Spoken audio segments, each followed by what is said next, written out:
दोस्तों, मैं दीपक हूँ। ये जो मैं आपको सुनाने जा रहा हूँ वो एक ऐसी सच्चाई है जिसे मैंने अपनी आंखों से देखा और अपनी रूह से महसूस किया। आज भी जब उस रात के बारे में सोचता हूँ तो मेरी पूरी दुनिया थम जाती है। ये कहानी है उस खौफनाक रात की जब मैंने एक सुनसान रेलवे स्टेशन पर ऐसा कुछ देखा जिसे मैं कभी भूल नहीं सकता। उस रात मैं अपने काम से लौट रहा था। मेरी ट्रेन लेट थी और स्टेशन लगभग खाली हो चुका था। घड़ी रात के 11 बजा रही थी। स्टेशन पर कुल 3 प्लेटफॉर्म थे, लेकिन हर तरफ सन्नाटा पसरा हुआ था। दूर कहीं बिजली गिरने की आवाज गूंज रही थी और आसमान में घने बादल थे। हल्की हल्की बूंदाबांदी शुरू हो चुकी थी। मैंने अपने बैग से पानी की बोतल निकाली और एक खाली बेंच पर बैठ गया। स्टेशन की लाइट्स पुरानी और झपकती हुई थीं।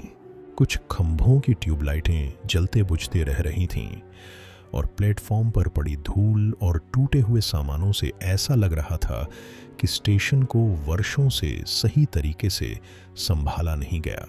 पहले तो सब ठीक लग रहा था। मैंने अपने फोन में कुछ गाने सुनने की कोशिश की, लेकिन नेटवर्क नहीं था। चारों ओर इतना गहरा सन्नाटा था कि मेरी अपनी सांसों की आवाज मुझे तेज सुनाई दे रही थी। तभी मुझे महसूस हुआ कि प्लेटफॉर्म के एक कोने से कोई मुझे देख रहा है। मैंने उस तरफ देखा, पर वहां कुछ नहीं था। खंडहर जैसा वो कोना खाली था। मैंने इसे अपने दिमाग का वहम समझकर नजरअंदाज कर दिया, पर थोड़ी ही देर में मुझे फिर वही अजीब एहसास हुआ। ऐसा लगा जैसे कोई मेरी हर हरकत पर नजर रख रहा हो। मैंने थोड़ा डरते हुए चारों तरफ देखा, लेकिन स्टेशन पर मेरे अलावा कोई नहीं था। मैंने घबराकर अपने बैग से टॉर्च निकाली। टॉर्च की रोशनी में प्लेटफॉर्म के उस छोर को देखने की कोशिश की जहां मुझे पहले कुछ महसूस हुआ था। वहां एक पुराना और टूटा हुआ खंभा था। खंभे के पास एक पुरानी टूटी फूटी ट्रॉली पड़ी थी। मुझे कुछ असामान्य नहीं दिखा तो मैंने टॉर्च बंद कर दी। जैसे ही टॉर्च बंद की, प्लेटफॉर्म पर हल्की सरसराहट की आवाज सुनाई दी। ये आवाज ऐसी थी जैसे कोई धीरे धीरे पत्थरों पर चल रहा हो। मैंने तेजी से टॉर्च ऑन की और आवाज की दिशा में देखा। इस बार मुझे कुछ दिखा। प्लेटफॉर्म के बिल्कुल कोने पर एक परछाई सी दिख रही थी। वो परछाई इंसान जैसी थी, लेकिन उसकी हरकतें अजीब थीं। वो हिलती नहीं थी, बस खड़ी थी। मैंने आवाज देकर पूछा, कौन है वहां? लेकिन कोई जवाब नहीं मिला। मैंने अपनी टॉर्च की रोशनी तेज की, पर जैसे ही रोशनी उस पर पड़ी, वो गायब हो गई। मेरे पैरों तले से जमीन खिसक गई। दिल की धड़कन इतनी तेज हो गई थी कि मुझे लग रहा था मेरी छाती फट जाएगी। मैंने अपने फोन से पुलिस को कॉल करने की कोशिश की, लेकिन कोई नेटवर्क नहीं था। तभी प्लेटफॉर्म के दूसरे छोर से एक अजीब सी हंसी सुनाई दी। वो हंसी इतनी डरावनी थी कि मेरी रीढ़ की हड्डी में ठंडक दौड़ गई। मैंने हिम्मत जुटाई और धीरे धीरे प्लेटफॉर्म के दूसरे छोर की तरफ बढ़ा। मेरी टॉर्च की रोशनी उस दिशा में जाती, लेकिन मुझे कुछ भी साफ नजर नहीं आता। जैसे ही मैं उस कोने के करीब पहुंचा, मैंने देखा कि प्लेटफॉर्म पर रखी एक पुरानी ट्रेन की ट्रॉली अचानक हिलने लगी। वो खुद ब खुद प्लेटफॉर्म के किनारे की ओर बढ़ रही थी। मैंने ठिठक कर पीछे हटने की कोशिश की, लेकिन तभी मुझे अपने पीछे किसी के चलने की आवाज सुनाई दी। मैंने तेजी से पीछे मुड़कर देखा, लेकिन वहां कोई नहीं था। अब मेरे हाथ पैर कांप रहे थे। मैंने जल्दी से प्लेटफॉर्म के बाहर जाने का रास्ता ढूंढने की कोशिश की, लेकिन जो कुछ सेकंड पहले साफ दिखाई दे रहा था, अब पूरी तरह अंधेरे में गुम हो चुका था। ऐसा लग रहा था जैसे स्टेशन अचानक बड़ा हो गया हो। तभी मुझे प्लेटफॉर्म के बीचों बीच एक परछाई चलती हुई दिखी। वो मेरी तरफ बढ़ रही थी। उसकी चाल बहुत अजीब थी, एकदम धीमी और लड़खड़ाती हुई। पर सबसे डरावनी बात यह थी कि उसके पैर उल्टे थे। मैं वही खड़ा रह गया, पूरी तरह जड़। उसके करीब आने पर मैंने उसके चेहरे की तरफ देखा, लेकिन उसका चेहरा वो इंसान का चेहरा नहीं था। उसकी आंखें गड्ढों जैसी थीं और उसकी त्वचा सफेद और सड़ी हुई लग रही थी। मेरे मुंह से चीख भी नहीं निकल पा रही थी। और फिर उसने अपनी उंगली से मेरी तरफ इशारा किया। उको नहीं, उसने कुछ कहा नहीं, लेकिन उसकी उंगली जैसे मेरे शरीर को चीर रही हो। मेरे पैरों ने मेरा साथ छोड़ दिया और मैं वहीं गिर पड़ा। तभी मुझे प्लेटफॉर्म के दूसरे छोर से किसी के जोर से बोलने की आवाज सुनाई दी, भागो, यहां से भागो। मैंने पीछे मुड़कर देखा, वहां एक बूढ़ा आदमी खड़ा था जिसने सफेद कपड़े पहन रखे थे। उसने मुझे इशारे से बुलाया। मैंने किसी तरह खुद को संभाला और उसकी तरफ भागा। जैसे ही मैं उसके पास पहुंचा, उसने कहा, यहां से बाहर निकलने का एक ही रास्ता है, जल्दी करो, ये जगह तुम्हें जिंदा नहीं छोड़ेगी। मैंने उसकी बात मानी और उसके पीछे पीछे चलने लगा। वो मुझे एक पुराने गेट तक ले गया।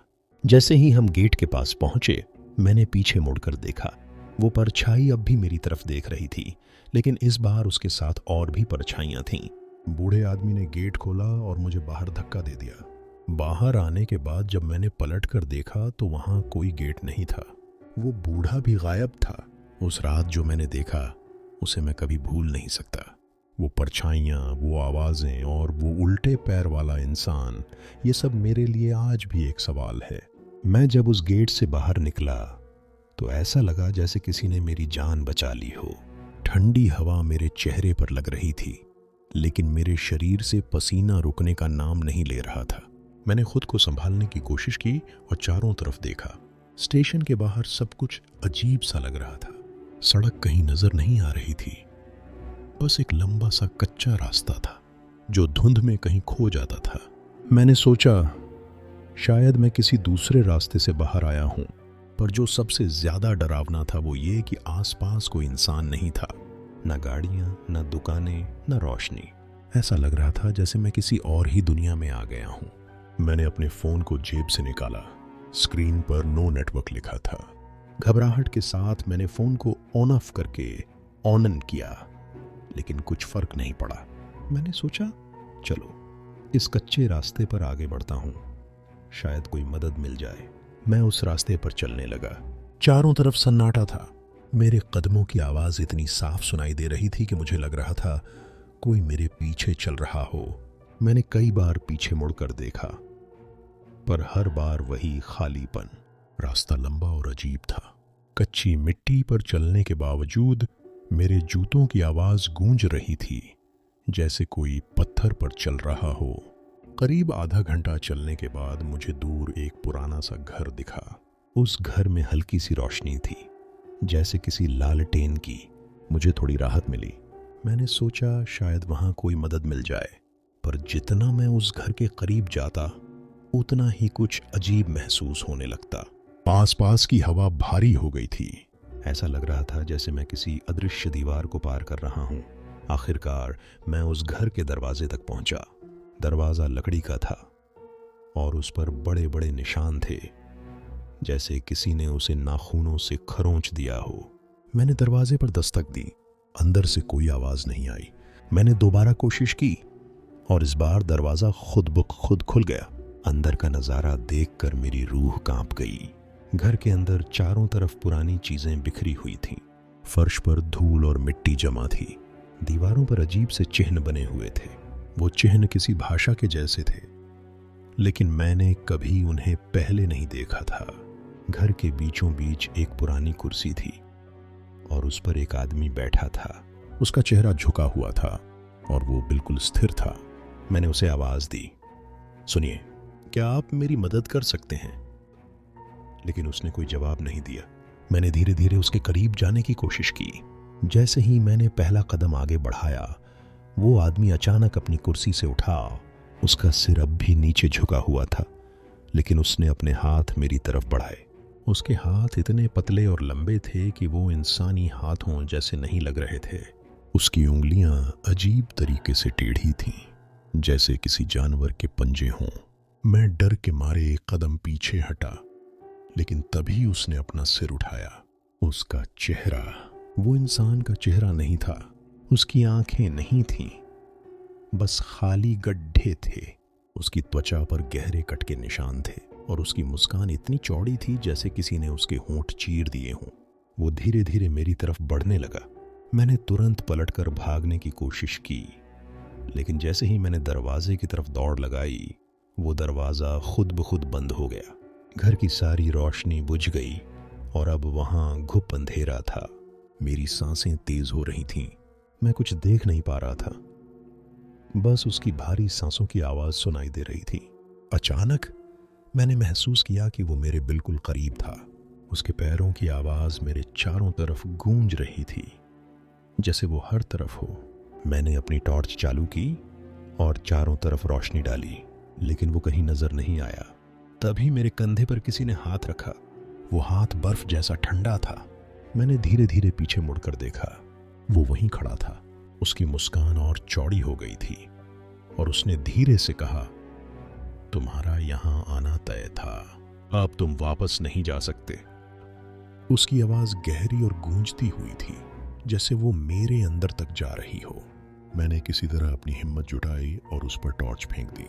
टॉर्च उसके चेहरे पर लगते ही उसने एक खौफनाक चीख मारी। उसकी चीख इतनी तेज और भयानक थी कि मेरी कानों में दर्द होने लगा। तभी दरवाजा अचानक खुल गया और बाहर से तेज हवा का झोंका अंदर आया। मैंने उस मौके का फायदा उठाया और बाहर की तरफ भागा। मैं बिना सोचे समझे भागता रहा। रास्ता धुंधला था और चारों तरफ अजीब सी फुसफुसाहटें हो रही थीं। ऐसा लग रहा था जैसे कोई मुझे हर तरफ से घेर रहा हो। भागते भागते मैं फिर से उसी कच्चे रास्ते पर पहुंचा, पर इस बार रास्ता वैसा नहीं था। चारों तरफ धुंध और घना हो गया था। जमीन पर अजीब से निशान थे, जैसे किसी ने खून से खींचे हों। मैंने पीछे मुड़कर देखा। वो घर और वो आदमी दोनों गायब थे। धुंध के बीच से कई परछाइयां मेरी तरफ बढ़ रही थीं। उनकी चाल धीरे धीरे तेज हो रही थी। मुझे समझ नहीं आ रहा था कि मैं कहाँ जाऊं। और तभी मैंने देखा कि वो सब मेरे पास पहुंच गए थे। उनकी आंखों में कोई इंसानियत नहीं थी। उनके चेहरों पर बस एक बात साफ थी, मैं वहां से जिंदा नहीं बचने वाला था। मैं खड़ा था, जड़। मेरे चारों ओर धुंध और उन परछाइयों का घेरा बन चुका था। उनकी आंखें, उनमें कुछ था, गहरे गड्ढों जैसे, लेकिन ऐसा लग रहा था जैसे वो मुझे निगलने के लिए बढ़ रहे हों। मेरी सांसें तेज हो रही थीं। हर कदम पर वो परछाइयां और करीब आ रही थीं। उनकी धीमी धीमी सरसराहट की आवाज मेरे कानों में गूंज रही थी। मुझे समझ नहीं आ रहा था कि मैं क्या करूं। भागना चाहता था, लेकिन मेरे पैर जैसे जमे हुए थे। तभी उनमें से एक परछाई ने अपना हाथ मेरी तरफ बढ़ाया। वो हाथ असली नहीं लग रहा था। उसकी उंगलियां इतनी लंबी और पतली थीं कि ऐसा लग रहा था जैसे किसी लकड़ी के टुकड़े हों। तुम्हें यहां नहीं आना चाहिए था, उसकी आवाज धीमी और गूंजती हुई थी। ऐसा लग रहा था जैसे वो मेरे अंदर तक सुनाई दे रही हो। मैंने पूरी ताकत से भागने की कोशिश की। मेरी टॉर्च अब भी मेरे हाथ में थी। मैंने उसे चालू किया और रोशनी चारों ओर फेंकने लगा, लेकिन वो परछाइयां रोशनी से बच रही थीं। मैंने बिना सोचे समझे दौड़ना शुरू किया, पर वो रास्ता, वो अजीब हो चुका था। कच्चा रास्ता अब ऐसा लग रहा था जैसे उसमें नीचे से कुछ खींचने की कोशिश कर रहा हो। मिट्टी का हर हिस्सा मेरे जूतों से चिपक रहा था। धुंध और गहरी हो गई थी, पर मैं रुका नहीं। मैंने तय कर लिया था कि मुझे यहाँ से निकलना है, चाहे कुछ भी हो। मैं दौड़ते दौड़ते अचानक एक झील के किनारे पहुंच गया। पानी बिल्कुल काला था और उसमें से हल्की हल्की भाप उठ रही थी। मैंने चारों तरफ देखा, वहां कोई रास्ता नहीं था। और तभी पीछे से वही फुसफुसाहटें फिर से सुनाई देने लगीं, पर इस बार वो और तेज थीं। ऐसा लग रहा था जैसे वो मेरे सिर के अंदर गूंज रही हों। तुम भाग नहीं सकते, वही आवाज फिर से सुनाई दी। मैं पलटा और देखा कि वो परछाइयां अब और करीब थीं। उनके आकार अब पहले से भी बड़े हो चुके थे। उनकी आंखों की जगह खालीपन और डरावनी लग रही थी। मैंने हिम्मत जुटाकर अपनी टॉर्च की रोशनी उनके ऊपर डाली। इस बार वो एक पल के लिए पीछे हट गए। रोशनी यही है जो उन्हें रोक सकती है, मैंने खुद से कहा। मैंने झील के किनारे रखे एक पुराने लकड़ी के टुकड़े को उठाया और अपनी टॉर्च के बल्ब को उसमें बांधने की कोशिश की। लकड़ी इतनी गीली थी कि वो बार बार मेरे हाथ से फिसल रही थी, पर आखिरकार मैंने उसे बांध लिया। मैंने उसे एक तरह से मशाल जैसा बना दिया। जैसे ही मैंने उस मशाल को जलाया, रोशनी चारों तरफ फैल गई। वो परछाइयां कुछ कदम पीछे हट गईं उनकी चीखें हवा में गूंजने लगीं, पर यह सिर्फ कुछ देर का असर था। वो फिर से मेरी तरफ बढ़ने लगी। मैं जानता था कि मेरे पास वक्त कम है। झील के किनारे एक पुरानी नाव पड़ी हुई थी। वो नाव टूटी फूटी थी, लेकिन और कोई रास्ता नहीं था। मैंने दौड़कर उस नाव में बैठने की कोशिश की। नाव इतनी कमजोर थी कि वो हिलते ही पानी में डूबने लगी, पर मुझे यकीन था कि झील के दूसरी तरफ कुछ होगा। शायद ये मेरा आखिरी मौका था।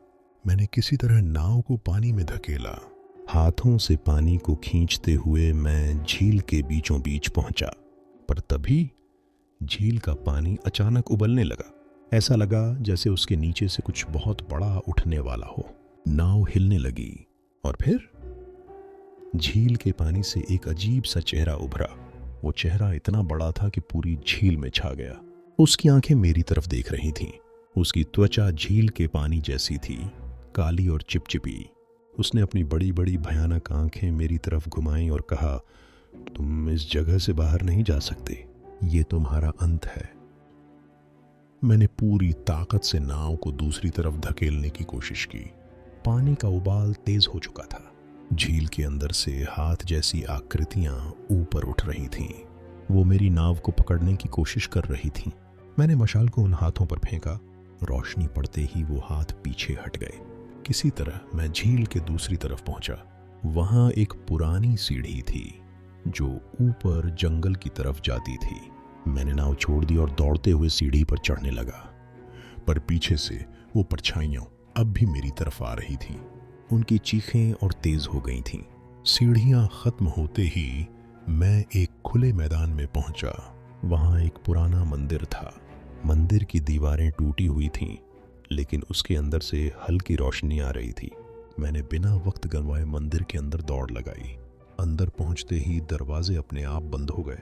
मंदिर के अंदर अजीब सी शांति थी। वहां एक पुरानी मूर्ति थी जिसकी आंखों से रोशनी निकल रही थी। वो रोशनी इतनी तेज थी कि मैंने अपनी आंखें बंद कर लीं। तभी मुझे एक आवाज सुनाई दी, तुम्हें यहां तक लाने का मकसद पूरा हुआ, अब ये जगह तुम्हारी है। मैंने आंखें खोली। मंदिर का हर कोना बदल चुका था। दीवारों पर अजीब से प्रतीक उभर आए थे। वो रोशनी अब गायब थी और मेरे चारों तरफ वही परछाइयां खड़ी थीं। उनका घेरा तंग होता जा रहा था। मैंने चीखने की कोशिश की, पर मेरी आवाज कहीं गुम हो चुकी थी। तभी मुझे ऐसा महसूस हो रहा था जैसे मेरा दम घुटने वाला था। चारों तरफ से वही परछाइयां मुझे घेर चुकी थीं। उनकी आंखें अब बिल्कुल साफ दिखाई दे रही थीं। कोई इंसानियत नहीं, बस एक ठंडक और अंधेरा। उनकी मुस्कानें और बढ़ चुकी थीं और वो एक कदम और आगे बढ़ी। मेरे शरीर में डर और घबराहट का ऐसा तूफान था जैसे मैं अपने अंदर से पूरी तरह खत्म हो चुका था। जैसे ही मैंने पीछे मुड़कर देखा, मुझे मंदिर के कोने में एक और हल्की सी रोशनी दिखी। वो रोशनी इतनी तेज नहीं थी, पर मुझे पता था कि यही मेरा आखिरी मौका था। मैंने पूरी ताकत से उस दिशा में दौड़ने की कोशिश की। मेरी जांघों में दर्द था, सांसें उखड़ी हुई थीं, लेकिन मैं रुकने वाला नहीं था। मंदिर के एक कोने में एक पुराना दरवाजा था। मैंने बिना सोचे समझे उस दरवाजे को खोला और अंदर घुस गया। वहां अजीब सा ठंडा था, जैसे कोई बर्फीली हवा अंदर घुस रही हो। दरवाजा बंद करते ही वो परछाइयां फिर से बाहर रह गईं, लेकिन मैं जानता था कि उनका पीछा करना नहीं रुकेगा। वो मुझे छोड़ने वाली नहीं थी। मंदिर के अंदर एक गहरी सी सीढ़ी थी जो नीचे की तरफ जाती थी। मैंने सोचा शायद ये मेरा बचने का रास्ता हो। मैं नीचे की ओर दौड़ा। सीढ़ियां खत्म होते ही एक विशाल गुफा का प्रवेश द्वार दिखाई दिया। वहां एक पुरानी जलती हुई मशाल रखी हुई थी, और वह जलती हुई मशाल भी मुझे जैसे एक संकेत दे रही थी कि मुझे और बढ़ना है।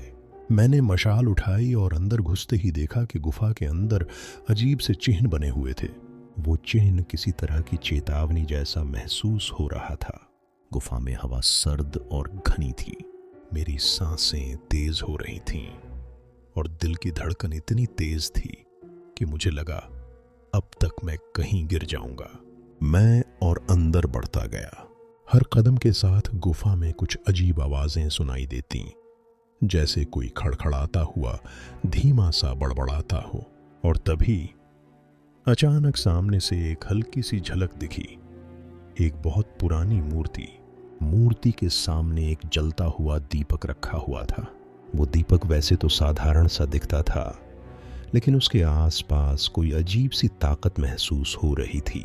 जैसे ही मैंने दीपक को छुआ, अचानक मेरी आंखों के सामने सब कुछ धुंधला होने लगा। गुफा की दीवारें जैसे और सिकुड़ने लगीं और मेरे चारों ओर वही परछाइयां फिर से घूमने लगीं। लेकिन इस बार उनके चेहरे पर एक गुस्सा था। वो मुझसे सीधे बात करने लगे थे। तुम अब हमारे पास हो, उन्होंने कहा। तुम हमें छोड़ नहीं सकते। तुम्हारा यहां आना हमारी ही इच्छा थी। मैं डर के मारे कांप रहा था। मैंने पलटने की कोशिश की, लेकिन ये गुफा अब एक जाल की तरह थी। मुझे अब कहीं और जाने का रास्ता नहीं दिख रहा था।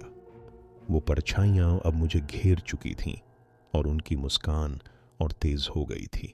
फिर वही आवाज सुनाई दी, तुमसे खेलने का समय अब खत्म हो चुका है। और फिर अचानक एक तेज चीख के साथ सब कुछ चुप हो गया। मैंने अपनी आंखें खोली। सामने कुछ नहीं था। वो परछाइयां गायब हो चुकी थीं। गुफा की दीवारें अब स्थिर थीं। दीपक जलता हुआ सामने पड़ा था और हवा अब शांत हो चुकी थी। मैंने गहरी सांस ली और खुद को संभाला। अब मुझे समझ में आ गया था कि वो सब कुछ सच था।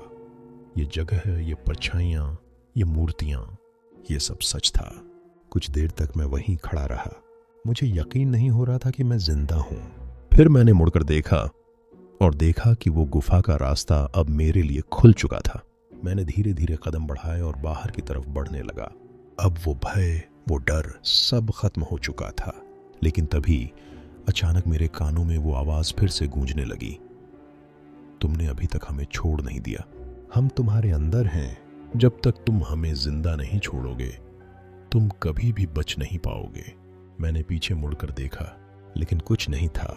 मैंने सोचा शायद ये बस एक भ्रम था, पर क्या था और क्या हो रहा था मैं अब भी नहीं जानता। लेकिन मैं इस जगह से बाहर निकल चुका था और जो हुआ वो आज भी मेरे साथ है। दीपक की आवाज गहरी हो जाती है, उसकी सांसें धीमी होती हैं।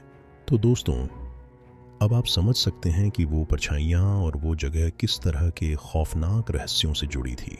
अगर आप भी कभी ऐसी जगहों पर जाएं तो सावधान रहें। वहां से लौटकर आना बहुत मुश्किल हो सकता है। अगर आपको ये कहानी पसंद आई हो तो वीडियो को लाइक और शेयर ज़रूर करें। और अगर आपने चैनल को सब्सक्राइब नहीं किया तो अभी सब्सक्राइब करें, ताकि ऐसी और खौफनाक और असली कहानियाँ आप तक पहुँचती रहें। ध्यान रखें, कभी भी अपने डर को नज़रअंदाज मत करें, क्योंकि कभी कभी डर हमारी जिंदगी का हिस्सा बन जाता है।